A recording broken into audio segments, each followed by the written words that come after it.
unboxing ng Armaf Press-U. Ang tagal ko nang hinintay na maubos yung existing battle namin para makapag-unbox ako nito. Ginawan ko na ng unboxing to lahat ng Armaf. Kaya lang, na-explain ko na tayo ni naghahang pag nilalagay ko sa CapCut. So, yan. Daming paliwanag. Press-U, Club de Nuit, Extrate Concentration, Armaf yung brand. Ito, mamaya papakita ko pag binuksan. Yung likod, yung usual, may seal of authenticity.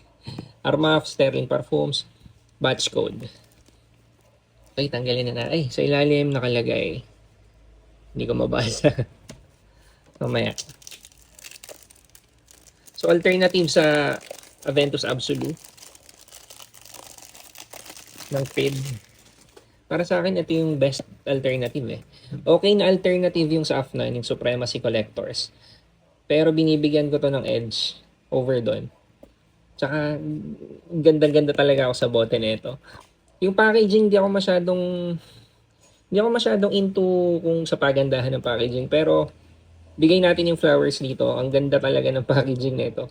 Yung experience na binibigay niya sa'yo, parang sinama, ingay ng tricycle. Parang sinama niya dun sa, yung experience ng unboxing nito, parang sinama niya dun sa sinisingil niyang presyo sa'yo.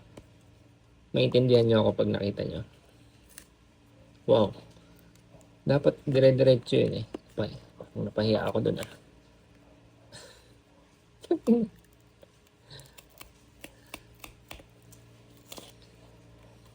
Yan. Pero hindi dapat ganun. Dapat yung diretso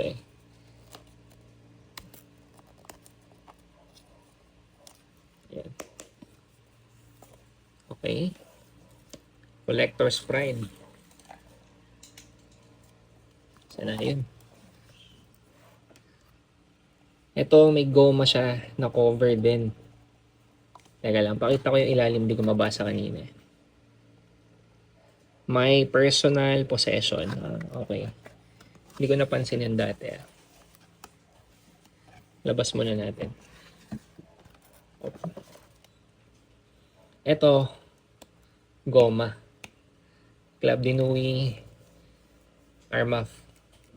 Tapos meron siyang tatlong locking mechanism, pero nakasabit. Yan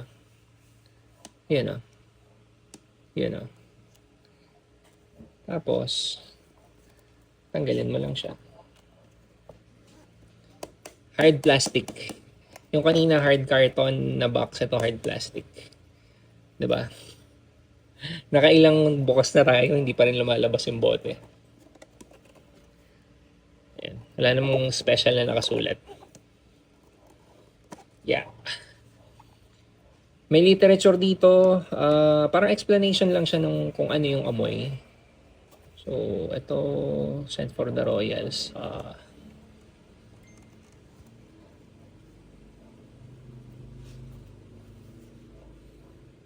Airmuff din pala dun. So, ito, pamunas kasi fingerprint magnet yung bote. So, kung medyo maselan ka, OC ka, okay din na may ganito. Yung ganito, pinapanlinis ko na shades ko para hindi ko naman nagagamit sa battle. Teka, ang dami ko ng kalat. Okay.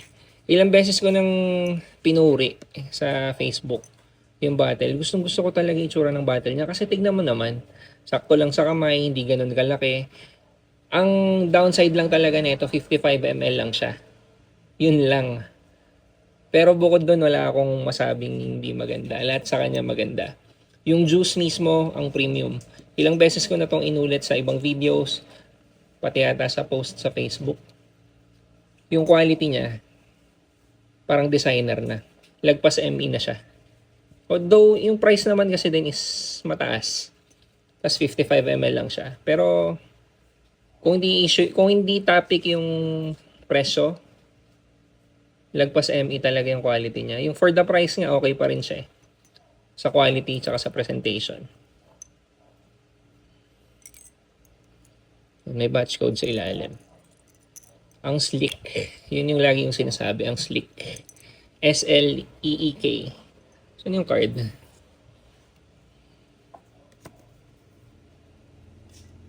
1, 2, wala. Pangatlo, half spray. Apat. Okay, meron na. So, may nagtatanong pala, malaki ba yung difference na ito sa amoy ng CD Neem Limited Edition Parfum? Dalawa kasi yung pwedeng sagot eh. Yung una, pagka pinaamoy mo sa isang casual na hindi fraghead, pwedeng sabihin pareho lang yung amoy. Kasi may pineapple, parang may same notes sila na kung hindi nga into perfumes yung aamoy, pwede niyang sabihin na mag-aamoy lang naman. Pero kung fraghead ka, lalo na kung may CD Neem ka, o kung may CD Neem Limited Edition Parfum ka, or kung nakatry ka na ng iba't ibang pabango, makukuha mo yung difference, malaki. Malaki. So, sa opening, citrus, may pineapple, hindi siya sharp. Hindi katulad nung CD Neem EDT. Di ba, for some, may sharpness nga siya sa umpisa. Yung CD Neem Limited Edition Parfum, better na, smoother na, pero for some, may mga nasa sharpan pa rin sa opening eh. For some. Pero ito kapag kinumpara mo dun sa opening nun, mas smooth, mas, siguro pwedeng sabihin mas light. Performance nito is comparable sa performance ng, ano nga ito? Supremacy Collector's Edition. Grabe yung longevity. Hindi siya kasing nagsusumigaw ng CD Neem EDT. Pero yung overall performance, sobrang sulit eh. Parang giniglaze ko na, pero yun lagi naman yung sinasabi ko. Consistent naman ako dito. How close dun sa OG? Hindi siya 1:1, pero for me, ito yung best na option mo kung hindi issue yung budget. Pagdating dun sa Aventus Absolute. Pwedeng gamitin pang daily, pwede pang office, pang anytime, pero parang minsan parang ang social niya kung gagamitin mo casual. For me, ganun siya. Pwede siya pang daily, pero pwede mo rin siyang gamitin pang special occasion. Bagay ba sa weather ng Pilipinas? Bagay. Pang umaga, pang gabi. Pwede. Tutumba.